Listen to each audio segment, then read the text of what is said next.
last but not least, the Gospel of John. And again, we can go through this introduction, this authorship stuff fairly quickly. We have a person in the Gospel named John. Traditionally, that has been the person who's been understood to be the author of this Gospel. I've given you some references there, described as the beloved disciple. Sometimes people want to say that that's fictitious, made up, or that would be arrogant if somebody were to describe themselves that way.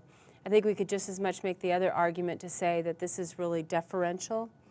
Somebody who doesn't refer to himself except in the only context which really matters, that he is loved by Jesus. So I would resist that kind of idea that this is arrogant. It is true that Jesus pulls into a group of people, Peter and John especially, and focuses a bit on them. So it could be that in that context we see that as well. In the Gospels, we have a third person, James. When we get into Acts, the focus is really much more on Peter and John, and then James plays a role later on. But in the Gospels, we have kind of the inner three of Peter, John, and James. Again, for all the purposes that I've listed there, it seems that the person who wrote this gospel is somebody who's familiar with first century realities in Palestine. And I gave you a couple of examples. When Jesus changes the water into wine, there are 6 jars. That's not a symbolic number, okay? I mean, maybe you want to say 1 less than perfection, but I don't know. I mean, you have to work hard to figure out 6. The Bible does have clear symbolism associated with numbers. Even think about something like the feeding of the 5,000, the feeding of the 4,000. So we have clear, in that case, we have probably, in that context, association maybe with the 5 and the Pentateuch and things like that. The 12 baskets left over, 12 is a number associated with Israel. We can see things like that. Whereas when we have the feeding of the 4,000, 4 is a number that's associated with the world. That feeding takes place kind of in a Gentile area. So I mean, not to worry too much about all that, but just those are not random. But 6 is not one of those numbers. So the likely reason why we have 6 is because there were actually 6 jars. Okay? For sure, 153 is not a biblical number with symbolism associated. So why are we told in that part at the end of John's Gospel that there are 153 fish? Well, my guess is that if you counted the fish, there were 153. Okay, so not every number in Scripture has to have a symbolic reference. And I think in these examples what we see is that's better understood as an eyewitness account. 153 is kind of odd, but in the context of that miraculous haul of fish, you would remember it. So again, it's odd in our lives, but the more unusual something is, the more likely we are to exactly remember something. Events that are very, life-changing, sometimes we can remember to the minute on a clock when they occurred.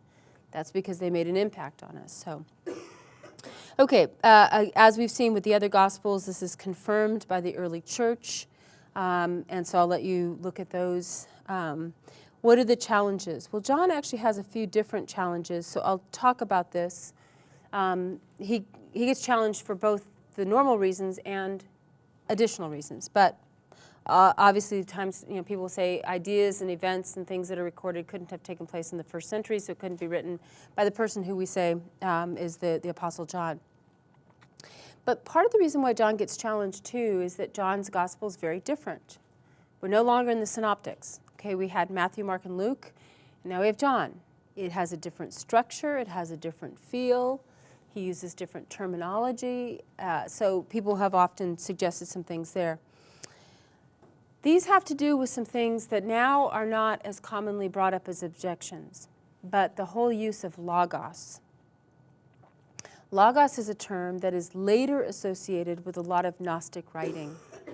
So it was common for a time period for people to say that the background of thought from John was Gnosticism. There's also a lot of dualism in John's gospel. We have clear juxtaposition between night and day. Nicodemus comes to Jesus in the night. The Samaritan woman meets Jesus in the broad daylight. Okay, so that's pretty dualistic, and we see that playing out. We have the world Okay, so we have clear things that are delineated in John's Gospels that we don't see in the Gospels. The opening part of John, that high Christology, the statement that the one whom we know historically as Jesus of Nazareth is the one through whom everything existed. He has always been with God, and he is God. Okay, that opening statement of John is pretty high Christology.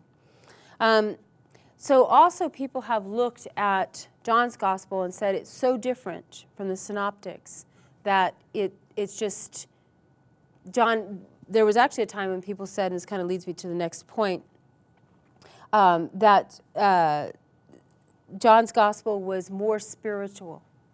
There was kind of a claim for a lot of time in the study of the Gospels, modern study of Gospels, that John was spiritualizing things and was not as concerned about chronology and geography. Now, it's interesting because John's Gospel has Jesus in Jerusalem multiple times. Okay, we have Jesus in Jerusalem like the other Gospels at the end of his life, but at the very beginning we have Jesus in Jerusalem in chapter 2. I think it's much more plausible to think that Jesus would have been in Jerusalem multiple times and not just at the end of his life.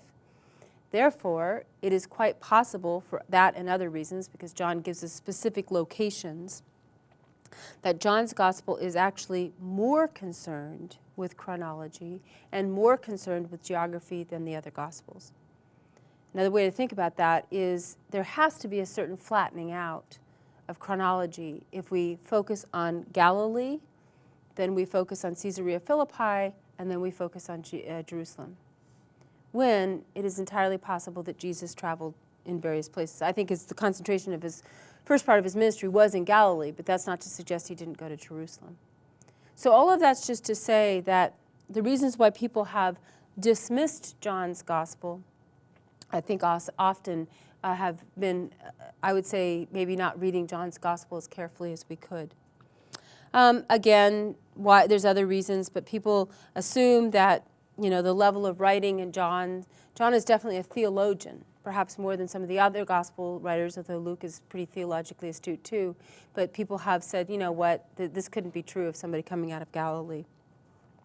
So just the last part of Kenneth Davis's quote there, I'll just say the argument that a Galilean fisherman could not have written the books highly polished and poetic Greek. Couple comments about that. I'm not sure everybody would agree that John's gospel represents the most polished, highest register of Greek in the New Testament. Generally, people look to Hebrews as being a much higher level of Greek, and certainly Luke Acts is a higher level. And again, I'm not saying that disparagingly. I'm just saying that when you read John's gospel, it's really not the most polished, high-level Greek.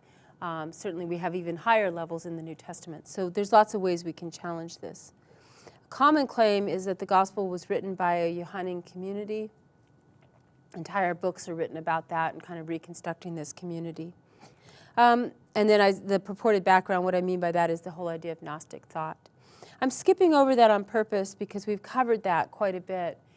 What I want to just keep communicating is that when I talk about traditional views of authorship, I don't want to suggest that we have to hold a position because that's the right evangelical position to hold. I do want to suggest that we hold these positions because they make the best sense of the evidence that we have. They align most clearly with the gospel evidence, and they most clearly align with the early church evidence. So if you're going to suggest that the early church made up a lot of these things, let me kind of say it this way. There's a lot of presuppositions that go far and wide on that. In other words, if you're going to say that the early church made this up after that point in time, then you also have to say that early church fathers affirmed that John wrote this even though they were making that up. Okay? So the presuppositions are a web. So I think one of the things that's helpful to realize is that when we affirm traditional authorship, we're also affirming a lot of other things that are historically grounded. When we deny historical claims to authorship, we also have to buy into other presuppositions. I think, to be honest, many of those presuppositions require more of a suspension of the historical evidence than the traditional claims. And let me kind of say it this way. There's a reason why these are traditional claims that have been handed down in the church. Generally speaking, When you're in Israel and you're traveling around and you're trying to find places that are associated with the life of Jesus, there's a reason why centuries of people associated a certain place with a certain event in Jesus' life. And I think we need to be careful about just immediately dismissing that and just saying, well, you know, the early church just made up all of this. That's actually harder to pull off, particularly when the church is not a unified whole in these centuries, has centers in various places, which you have to then suggest that there's a unified collaboration and a unified agreement to come up with something that's a fabrication, which in reality actually takes more faith to believe that that could have been pulled off than the more likely explanation that these traditions have come about because they're based in truth. So I just want to be careful when I'm saying that, because we're skipping over some of this, but I don't want that to be construed as we just have to accept this. What I do want to be very clear about is these traditional accounts make the best sense of the evidence that we have. Okay, a couple of other comments. I put down the place and the date. Probably Ephesus. Now that's very interesting. There's a lot of things, if we were to go to Ephesus together, we'd find lots of archaeological evidence of early churches that were associated with John, and also, believe it or not, Mary. There's a couple of basilicas there that are associated with Mary as in the mother of Jesus.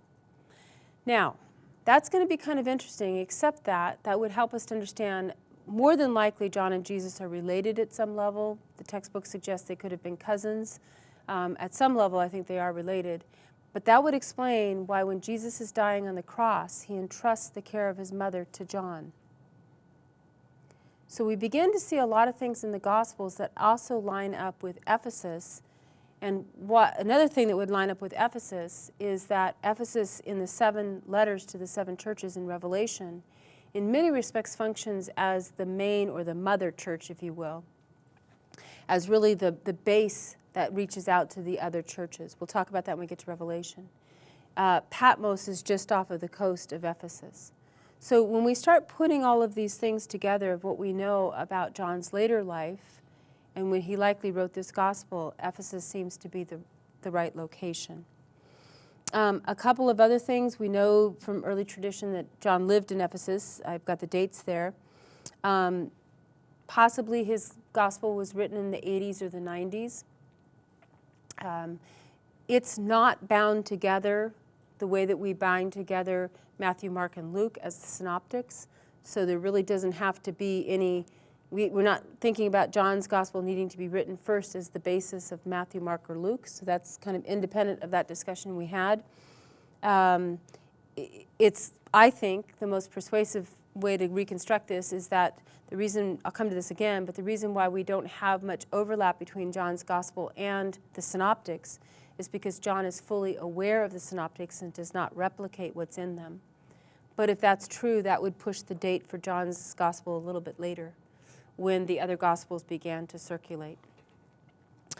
Interestingly then, that does make a very small little window between the first extant papyri fragment that we have, which is about 125, 130, there's debate on that, of John's gospel. It's a little fragment of John 18. So that puts us at a very narrow little window, maybe 40 years or so, between the time in which John wrote his gospel and that earliest fragment that we have.